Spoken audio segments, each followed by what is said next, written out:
Well, hey everybody, my name is John. As Cindy said, Koeshall. Yeah, Koeshall, perfect. And it's a pleasure to be here with my wife, Tina. And Tina is also in the real estate world, so she and I have a little bit in common with you folks. I want to tell you a little bit about myself and how this became something of interest to me, personal safety and empowerment. And then I want to just start giving you some basic thoughts that maybe you haven't heard of that hopefully will help you, and then we can talk about further training if you're interested in that. So I grew up in, obviously you can hear I'm not from Texas or Louisiana. My wife, you'll hear, is from Louisiana. But my accent, I am from Wisconsin, grew up in Wisconsin and Minnesota. My dad, pastor, he was a pastor of a Assemblies of God church, actually, and so I grew up in a very conservative Christian home. Two older sisters, a younger brother. As a 13-year-old kid, I came home one day and found my beautiful older sister sitting with my dad on a couch crying. And as I noticed, she had came home from college, and I wondered why she was home, and I noticed her face was bruised. Turns out the football player that she had been dating wanted her to sleep with him, and he wouldn't do that. She wouldn't do that, and so he beat her up and held her up against the wall by her throat and threatened to kill her. And so as a 13-year-old kid hearing that story about my sister, I remember having a thought that one day I'll make that guy feel like he made my sister feel. And that became a focus for me and drove a passion to understand first, how the martial arts work, and second, how psychology works around threat and works around people who are bullies and who threaten and hurt other people. So by the time I was 19, I was actually living in Japan and training with some masters. I fought full contact semi-professionally. I've trained in Japan, trained in mainland China and Hong Kong and the Philippines, Thailand, other places around the world. And this became somewhat of a passion, but also an obsession of mine, not to compete, but actually to understand how does this stuff work and how can it work for other people. You see, as I realized that I had had the training to be able to make these things work for myself, I saw a huge gap in the understanding of other people who I would consider normal people, not sort of weird people like me, but normal people in their understanding of how to protect themselves in a real life situation. I saw a massive gap. And my friends, I am a lifelong martial artist. I've been training for over 40 years. I train regularly still. This is something that is a part of my life. And I will tell you that martial arts are not the thing that you need to learn how to protect yourself. I'm going to tell you the reason why in a minute, but first I want to ask you a personal question. And I asked this, and Tina and I just got back from Africa. We were in Johannesburg working with a group of 500 people there in mid-January. I ask this everywhere we teach this class. At some point in your young life, did somebody tell you if somebody tries to hurt you, just fight back, kick, scream, hit them, poke them, scratch them? Did everybody hear that from somebody? And I'm going to look at every one of you. No, you didn't hear that. Literally, ma'am, you're one of like 4 people that I've ever heard say that. Literally. The other place that I've heard that being said actually is Thailand, where statistically 90% of children are sexually molested. And so when we teach this class there, people thank us with tears and say, nobody ever told me that I could protect myself or say no. So this is important to me. So most everyone has heard that, yeah? I want to show you a video now, and I don't know if you're familiar with this, and we don't show this to exploit this family's pain, but it's very important for you to understand why I'm going to talk about what I'm going to talk about. What you're going to see is this is a live surveillance video at the time. That's a 12-year-old girl named Carly Brusha, and here is a worm that didn't continue to live after he was caught. But I want you to watch what happens here very carefully. Just to set the stage, this is an automatic car wash in the back of a filling station in Central Florida. Up here is actually a driving range. So the blurry things you can't really see, those are actually men hitting golf balls. And this is in the early evening. You'll notice he makes an approach to her. She's uncomfortable. We see her step slightly away. He grabs her arm to hold her to talk to her. This is common behavior to make somebody feel small and weak. We have no idea what he says, but then as he walks away, he leads her and he is talking to her the whole way. Okay, now if you continue to watch the video later on, you'll see that nobody moves. The guys that are hitting golf balls, none of them react. None of them. This is what happened. That was the last she was seen alive. He raped her, killed her, dismembered her body, and threw her in a swamp. I'm sorry to be graphic while you're eating, but it's important for you to understand this. Here's my question to you. Do you believe somebody told Carly how to get away? Absolutely, I believe they did. Because I think almost everybody in today's day and age has somebody tell them fight if somebody tries to hurt you. I believe with all my heart that somebody told her how to get away. So why didn't she do anything? Why didn't she do anything? If she would have resisted, wouldn't common sense tell you that somebody, one of those men, would have ran across there with a driving iron and wrapped it around that dude's head? I would have. Right? If a little girl is screaming help, I'm there. So this plagues me, and this is what drives why we do what we do. I work with a lot of special operations guys, SEALs, other groups, Delta guys, and we teach them how to deal with bad people. And one of their training mantras is, you will never rise to your level of expectation under threat or stress. You will always fall to the level of your training or experience. You will never rise to the level of your expectation under stress. You will always fall to your level of preparation, training, experience.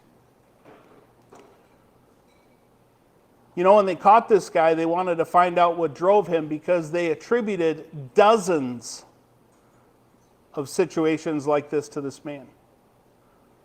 Dozens of girls that he abducted and killed. Dozens. He admitted to 18. They asked him, trying to understand his sick, twisted mind, how did you target these young ladies? And this is what just destroys my heart. He said, if she resisted me in any way, I let her go. Listen to what if she resisted me in any way, I let her go. Why didn't they resist? Because you will never rise to your level of expectation under stress. You will always fall to your level of training, experience, or preparation. You see, if Carly would have had some kind of preparation, if she would have had some kind of training, which I'm going to talk to you about today, this wouldn't have happened. Now, why does that happen in any situation? Why does the mind shut down, and why do we forget? Do you all know what fight or flight response is? You've heard that term. Fight or flight is a result of your body being flooded with stress hormones. Adrenaline, cortisol, and a host of other things flood into your body when you're under extreme stress. This has a catastrophic effect on your physiology and psychology. What happens when you have an adrenaline burst happen physiologically? What's the first thing you notice?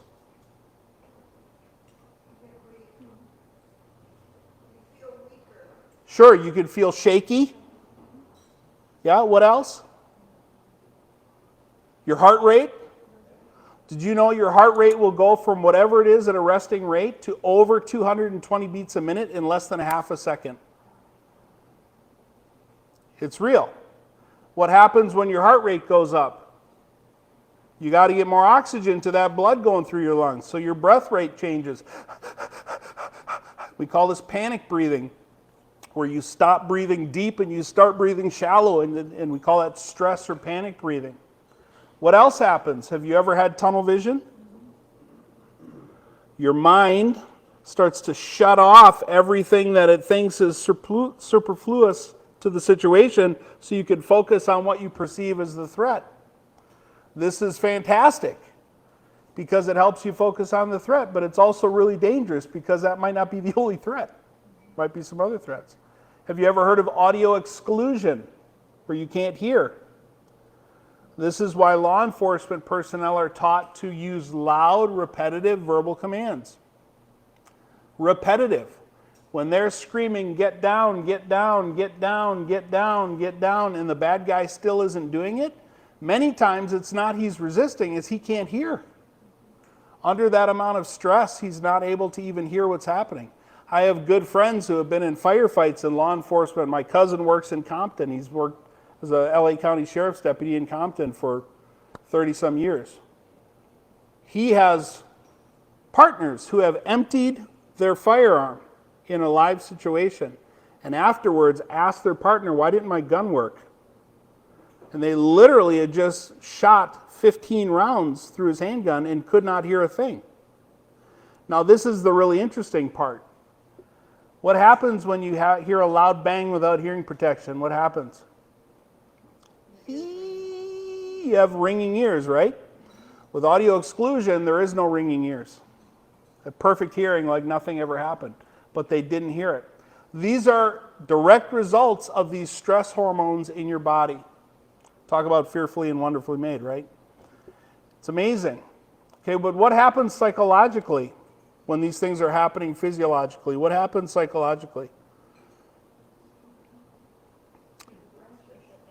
Your prefrontal cortex, the part of your brain that's in charge of all logical, sequential processing, or what we would say all executive higher function, your personality, who you are and how you react, your ability to tell if that face is a threat or that face is a friend or that ability is gone, your ability to discern whether or not things are getting better or worse for you second by second, to tell what's happening. That all literally disappears when your prefrontal cortex shuts off. So what does this mean? If you have not trained or prepared, you're never going to rise to your level of expectation under stress. You're going to fall to your level. If you have not prepared, just reading about something, hearing something, seeing something, being told something, odds are very, very poor that you'll be able to use that in a real life scenario when you really need it.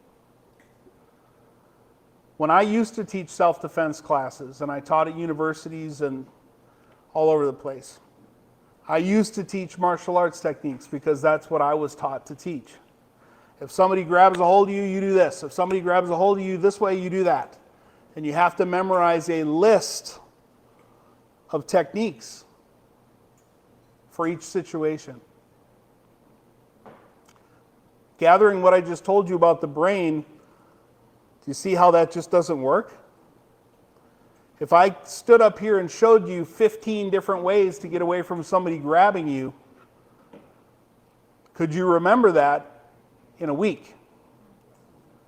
But you could if you spent every day and night until then practicing it. When I was in Japan, my sensei would say that you have to perform 10,000 repetitions to be able to do it one time in real life. 10,000 repetitions. Why is that so important? Because you're moving it from something you have to think about into a flinch response. Something that your higher brain doesn't need to think about, you just do it.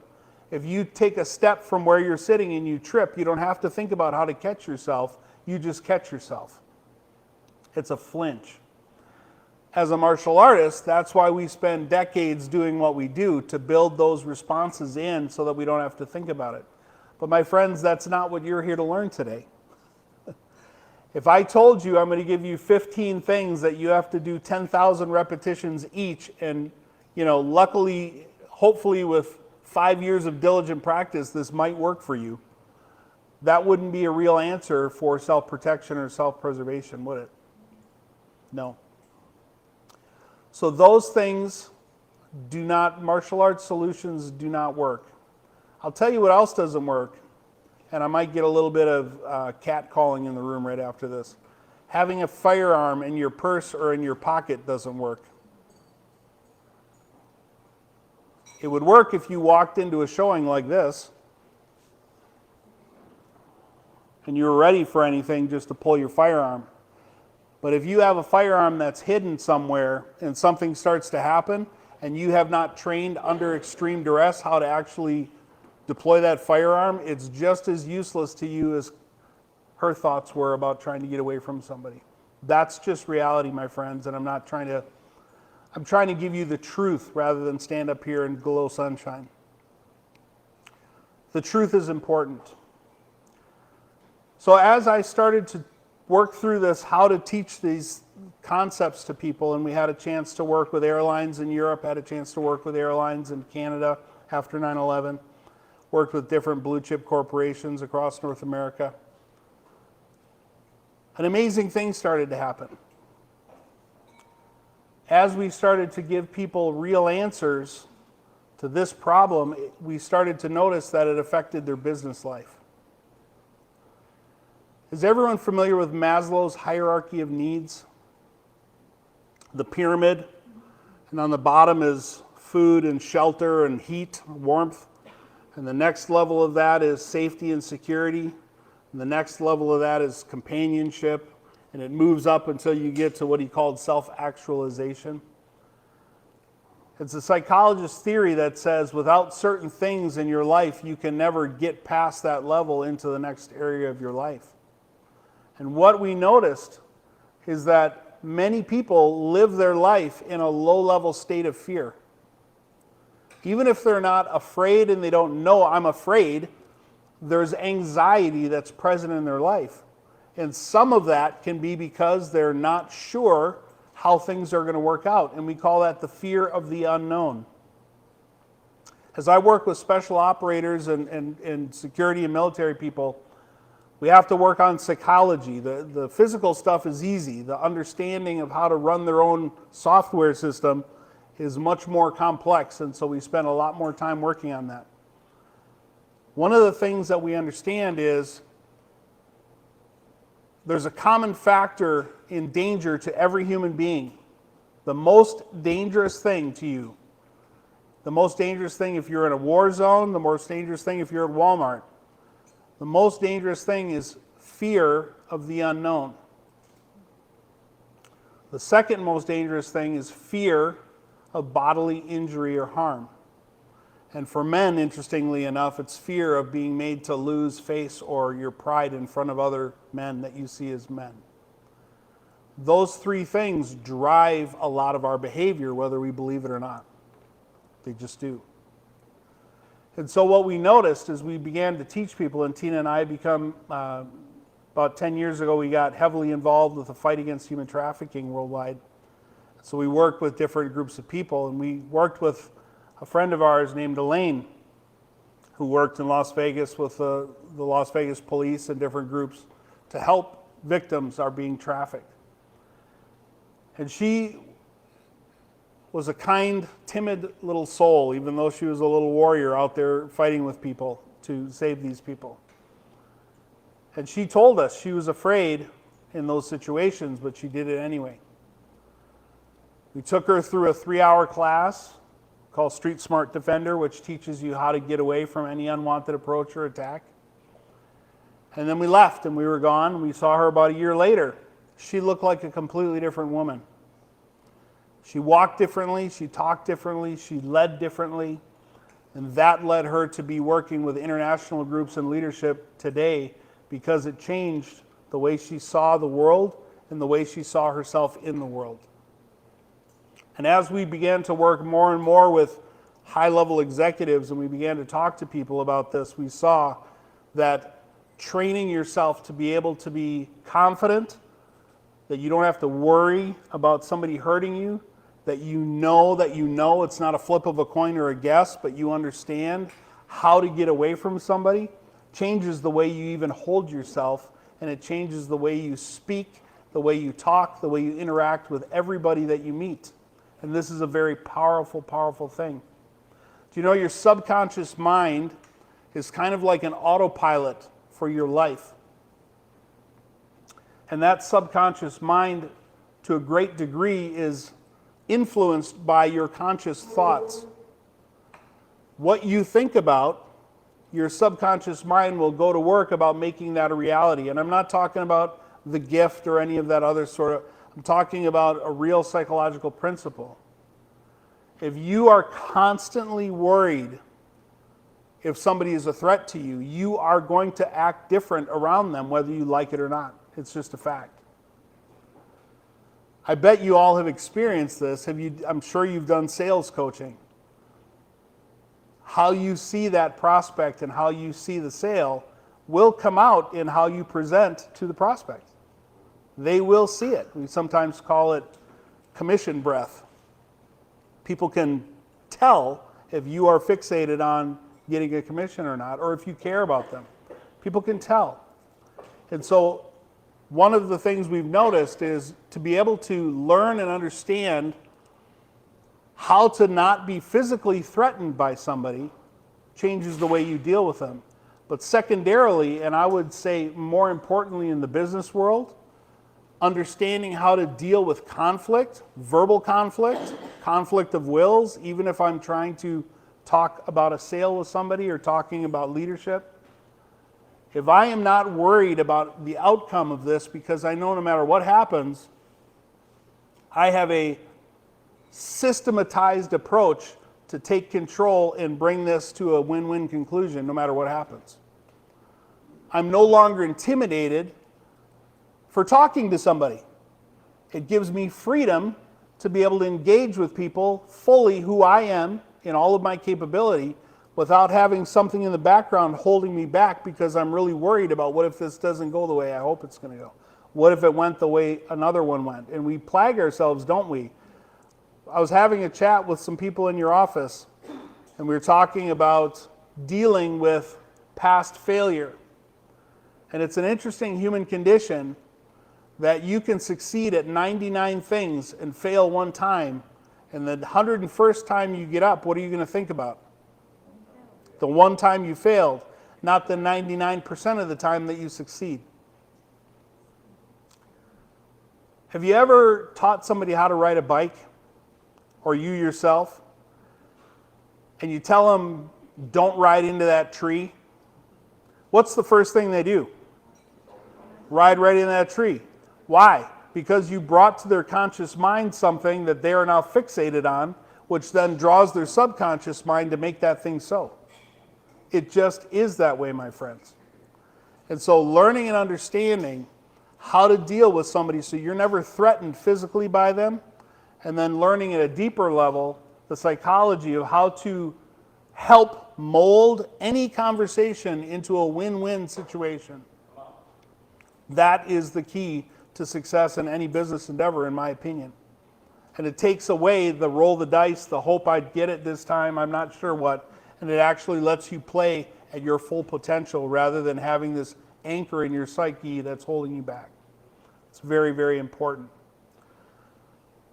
So, I want to give you all a chance to ask questions, but before we do, just let me do a little experiment with you. I just told you, when you're trying to get away from somebody who's a threat to you, don't use martial arts techniques. Now, I have black belts in numerous arts, got a lot of training, but I'm telling you, you don't need martial arts. The class we teach, every child learns what you need to know before you're 2 years old. And all we do is we take those things and we weaponize it for you, teach you how to use it and see it in a different way. And then we use a technique called stress inoculation, which isn't really stressful, it just sounds like it is. But what that does is it literally guarantees that your subconscious mind will pull this information out when you're under stress. So you don't have to think about it, in other words. It just comes out. And we've had testimonial after testimonial of people who have said, John, I heard your voice in my ear and I did what you said and I got away. Perfect. I don't want them to hear my voice, but that's okay if they do. So, without thinking, everybody take your right hand and point at me. Ready, go. Hold it up. I'm going to check you here. Did you have to think about it? Did you miss? Why not? You're focused on me, but ever since before you could speak, you could tell people what you wanted and needed by pointing at it. Every single time you pick up a fork, you are pointing at it. If I button my shirt, I have to point at it. If I turn on a light switch, I have to point at it. If I dial my phone, I have to. This is something you do day in and day out. So how do we get away from somebody who's trying to hurt us that's already got their hands on us or they're already close? Easy. We're going to point at their eyeball. We're going to point at their eyeball. I don't want you to punch them. I don't want you to, nope, just easy. We're going to put your finger in their eye. Now, when we teach this class, there's 3 caveats that I want you to understand. I assume nobody in here is law enforcement. Am I correct? Therefore, you do not need to learn how to take control of somebody and hold them there and put handcuffs on them. So you don't need to learn how to take control of the bad guy. I'm assuming nobody in here is Jason Bourne or like a Navy SEAL that's off duty or whatever. Okay. Yeah. So you don't need to learn how to eliminate enemy personnel. What I'm saying is you don't need to learn how to destroy the human body. Okay? And lastly, nobody in here is a vigilante. You don't need to go looking for problems to insert yourself into to be Batman or Batgirl and make this guy pay for his unjust whatever. Okay? So that's the idea we're coming from. What is the self-defense motto that I use? I'm going home to Tina. That's it. I'm not trying to prove a point. I'm not trying to teach someone a lesson. I'm not trying to assert my rights. I'm not trying to prove, make them pay for what they've done. None of that matters to me. If it's truly self-defense, it's not about my ego. It's about getting away from crazy so that I can go home and be with my family. That's it. So when we poke somebody in the eye, we're not trying to skewer or destroy their vision. So please don't get the wrong idea. The way we teach it, it should feel like you threw a little shot of pepper or dirt in their eye. That's the goal. We're trying to get them to think about themselves in the best way that I know how in any scenario. To get a man's mind off of you and onto himself is to put your finger in his eye. I'm right-handed. I would literally give you my right hand before I would give you an eye. Would you agree with that? Our eyes are arguably the most precious part of our anatomy. People are phobically afraid of having someone touch their eyes. I know I am. So when somebody picks you, somebody chooses you, they target you, they do so for 2 reasons primarily. 2 reasons. Number 1, they see you as vulnerable in some way. You're smaller, weaker, older, less trained, whatever. If I'm carrying my granddaughter, I'm much more vulnerable than I would be normally. I have a baby in my arms. I'm not fully active in my abilities. If I have earbuds in and I'm digging in the groceries, putting them in the back of my car and my head's inside of the car, I'm vulnerable. If I am having a twisted knee and I'm in a wheelchair or I'm on crutches, I'm vulnerable. If you go to a showing out in the middle of the woods somewhere and you don't have cell reception and you're at some cabin in the woods, you are vulnerable, my friends. If you are being targeted, it's because you are vulnerable, number 1, and number 2, because you have something they want. Whether that's your wallet, your rings, your phone, your body, your dignity. You're being targeted and you're vulnerable. What we need to do to get away from them is to take their mind off of you and put it back on themselves. And the fastest, most reliable way I've ever seen to do this in all my years of training is quite simply to put your finger in their eye. And this happens very fast. When that happens, there is an unconscious response we call a reflex, a flex reflex reaction, where the hands will go from wherever they are to monitor what's happened and to prevent further attack. When their hands are on their face, they're no longer on you. When they're no longer on you, that gives you a moment in time to get gone. Distance equals time. Time gives you options. According to the FBI statistics in North America, in physical attacks such as we're talking about, if you can get 10 meters away or 30 to 33 feet away, 86% of the time, bad guy will not follow you. Why? Because you've taken away condition number one, which is you're no longer vulnerable. When they approached you the first time, they probably used social norms to close that gap and make you feel uncomfortable if you don't let me. How do we do that in this culture?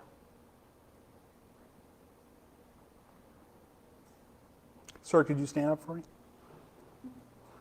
If I do this, watch what happens. Hey man, I'm John, nice to meet you. Every time. Without thinking, that comes out because otherwise he's considered rude. Well, guess what? Not only did he let me get within 2 feet of him, he also let me touch him. In my world, he's mine because I could touch him. Okay, what's another way that happens maybe to ladies? Do you have the time? My watch is broken. We feel obligated, don't we? The bad guy knows how to use social norms to manipulate us and allow us or force us to allow them to have an unnatural closeness quicker. Here's the tricky part of this. Almost 100% of the time, these norms are things we do in our daily life. They're part of normal social interaction. The key to understand is when they're done in groups and they're done to you and not with you, you can see it's manipulation and you better have your spidey sense start tingling. When you understand you're being manipulated, it's time to be aware. What's another one that's common? When somebody discounts your no. Ladies, men get this, but ladies, no is a complete answer. It's a complete sentence. You don't need to add any conditions on there. And if somebody isn't respecting your no, that ought to give you a heads up awareness that something is happening, that you need to be aware something's going on here. Discounting a no. It's a danger signal. Too many details. Somebody comes up to you and they got a great story and it just doesn't stop and it just doesn't feel natural. Like, why you tell me that? I'll tell you an example. Tina and I were going to visit her family in Louisiana and we pulled off, what's that sort of last exit going east on 20 into Tyler by UT Tyler and all that out there? Yeah. There's like a gas station and all that stuff out there. We pulled off and this guy walks up to us and there's a little minivan there with a woman sitting with a baby and he starts talking about, hey, can you help me? I need a little bit of gas. You know, my family's in Van. We live close to Van. So I'm like, oh, okay. My family's in Van and I just need some money, you know, so that I can call the tow truck. Well, when I started asking him questions, he started just giving me answer after answer after answer of stuff I wasn't even asking him. Well, instantly I'm aware that something's going on. He's trying to convince me that this is real. So, of course, you know, the tow truck's supposed to be here in 20 minutes. I didn't give him any money. We sat in the car and watched him for 20 minutes. He approached every single person that pulled in there, and many people just handed him cash. About 3 weeks later, we were down in Tyler, on the other side of Tyler. Same guy, same deal. He approached me. I said, save it, man. I saw you up at 271 up there, and he just turned around and walked away. People are looking for an easy mark. Here's another question I get lots of times. Hey, John, I don't work in areas that are dangerous. That is a fallacy, my friends.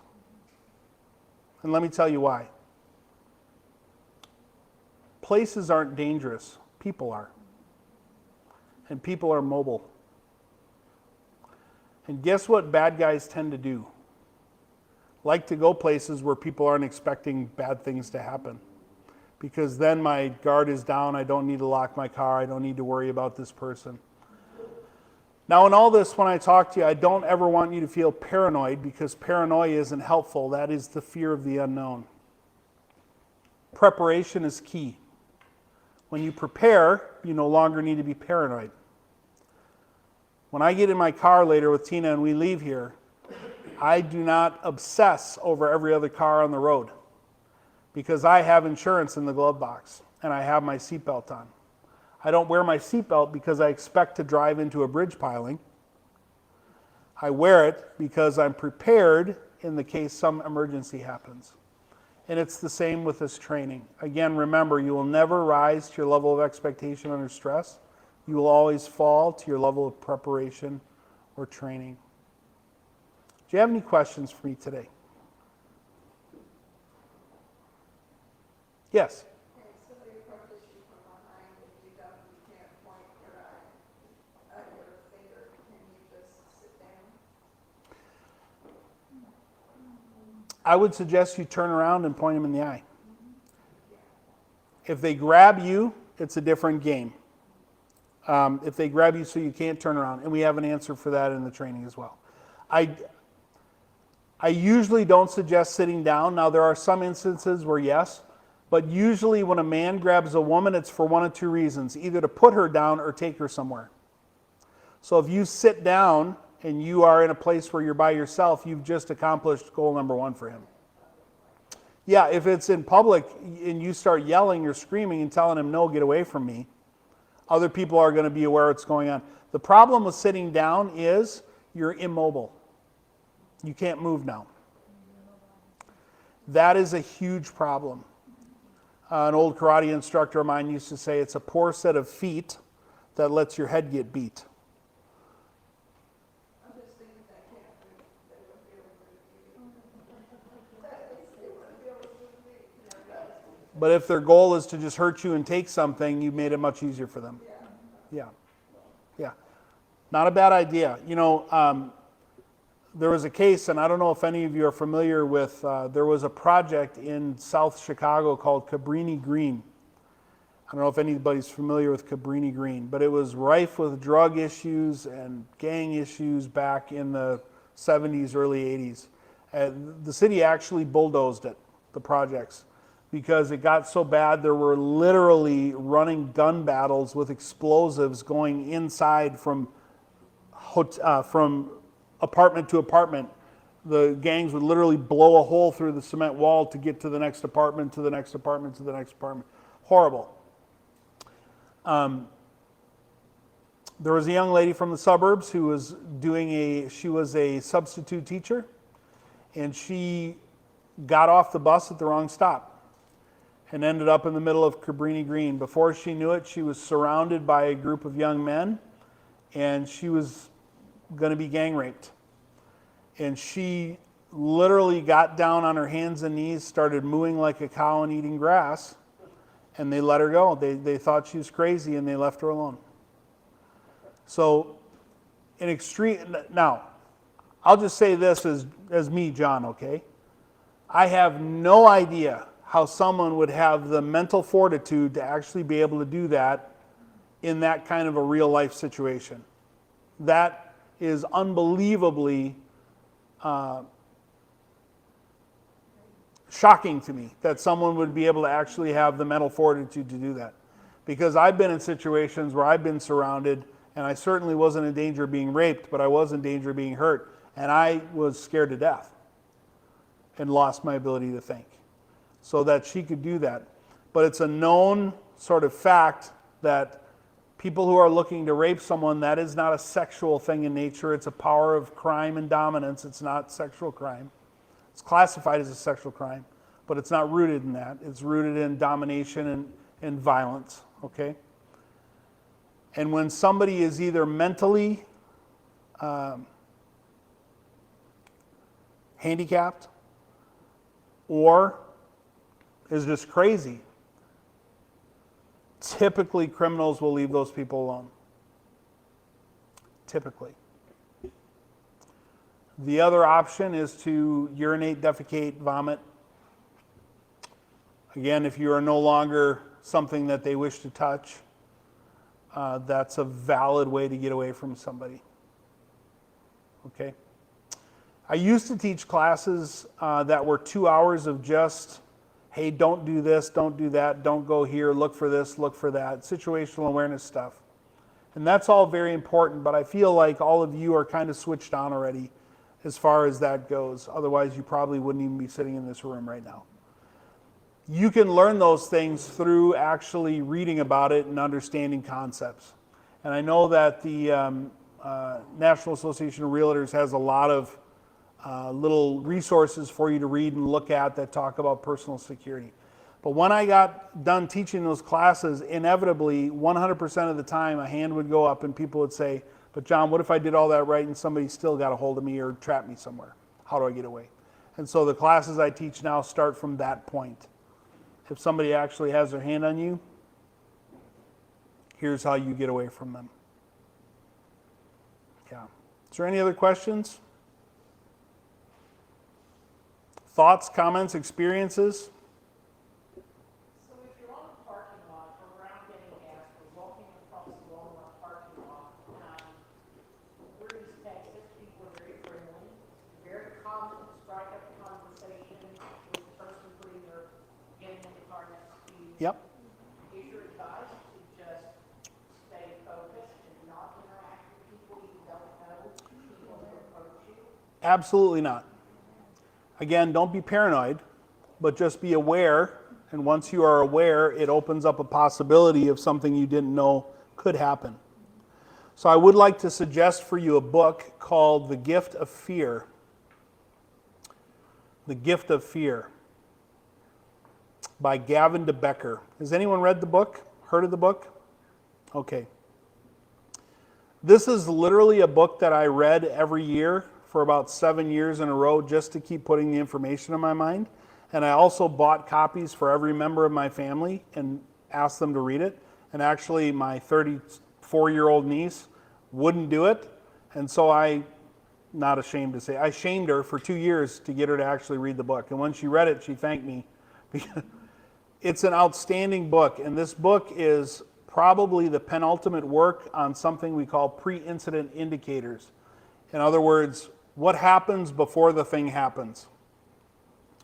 And once you understand certain things, when you're exposed to them, then your subconscious mind will constantly be searching your environment for those things. You see, our subconscious mind works faster than our conscious mind. Women's intuition is a thing. It's real. It's not fake and it's not hocus pocus. It's real. Men have the same thing. Women are tuned in at a different level to different cues. Women are tuned in to a different level to different cues. What's happening with this? Your subconscious mind fires at around 6 hertz per second, 6 cycles a second. Your conscious mind, 5, so slightly slower. The bandwidth of your other than conscious mind is huge. Your conscious mind is very small bandwidth.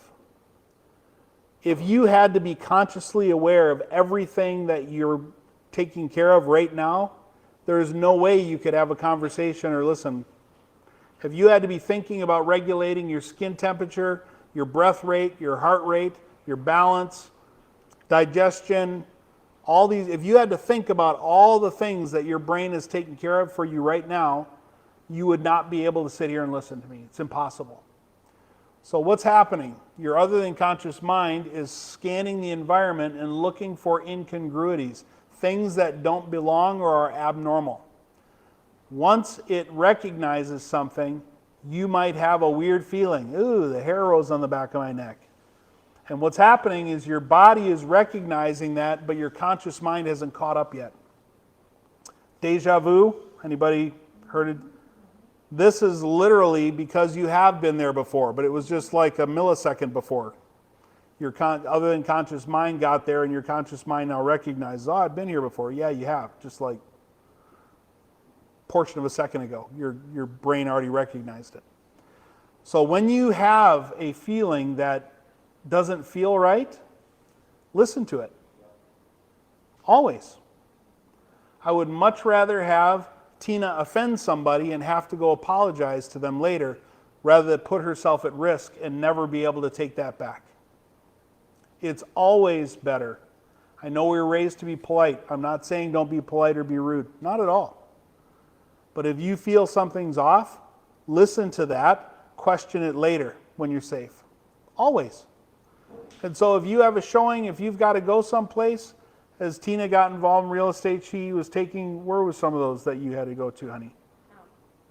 I mean, out in the middle of the woods by yourself with no cell phone coverage.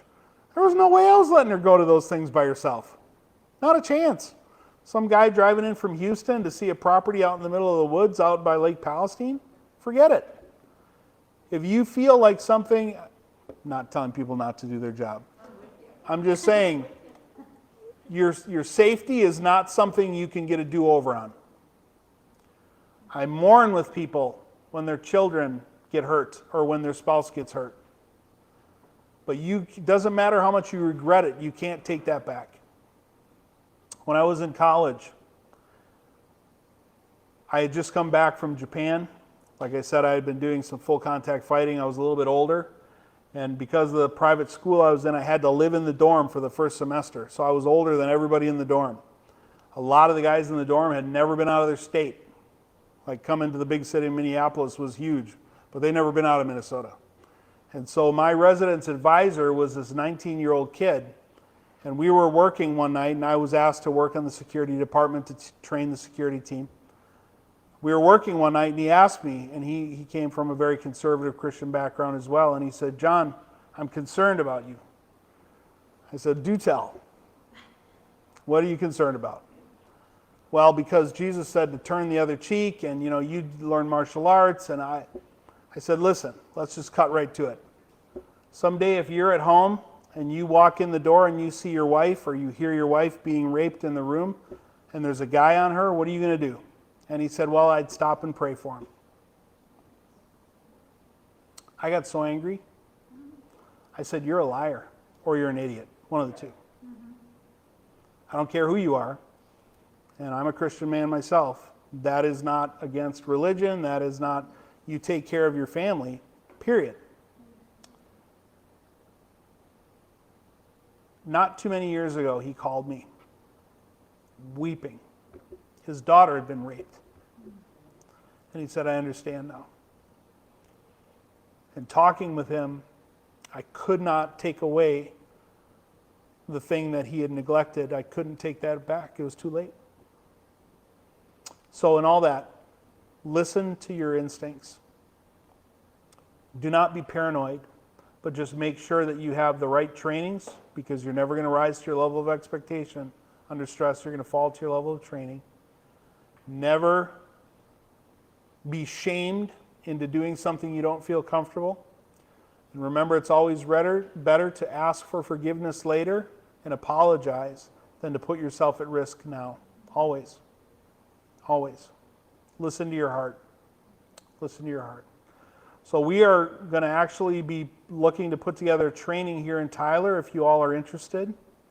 It's a 2-hour class. My 81-year-old mother has gone through the class. No one's going to get hurt. No one's going to get thrown on the ground. No one's going to be made to look stupid. But you literally will come in. You will learn how to use the first technique is point at the eyeball. You're going to learn 2 other techniques with that, and then we'll stress inoculate it so that it will come out for the rest of your life. We have a team of psychiatrists and psychologists who are getting ready to actually do a study on this class, because they said the way you're teaching it literally creates new neural synapses, so it's not a memory to forget. It's literally ingrained, hardwired in the brain. And that is, for us, the most important thing, because this is horrifying. And nobody should have to worry about whether or not their loved one is coming home at night. No one should have to learn. If that's interesting to you, we also do something called the EPIC experience, which is effective performance in conflict, where we actually go deeper, and that's a 2-day course.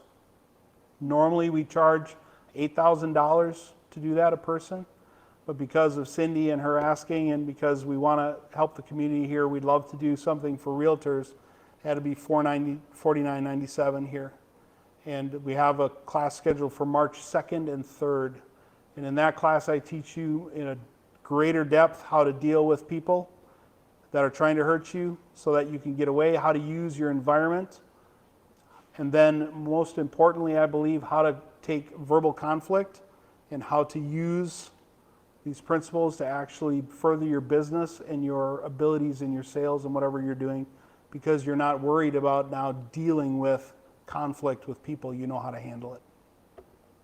So it'll be our pleasure to work with you. And we have quite a few people that have had some amazing results as a result of going through the training. Once you do, you'll see that you literally see the world differently. When I'm no longer threatened, I'm now free to talk to whoever I want because I can deal with it. And one of the things we do is I take you through a 3-step process we call the 3 doors of training. This is something that I came up with working with special operations folks. Like I said, when we teach the physical skill, that's the easiest part of what I teach. Teaching the physical skill is easy. You'll learn that very quickly. The challenge is learning how to control your own brain when under extreme stress. But once you do that, everything else becomes easy. Much easier. Is there any other questions, comments, thoughts?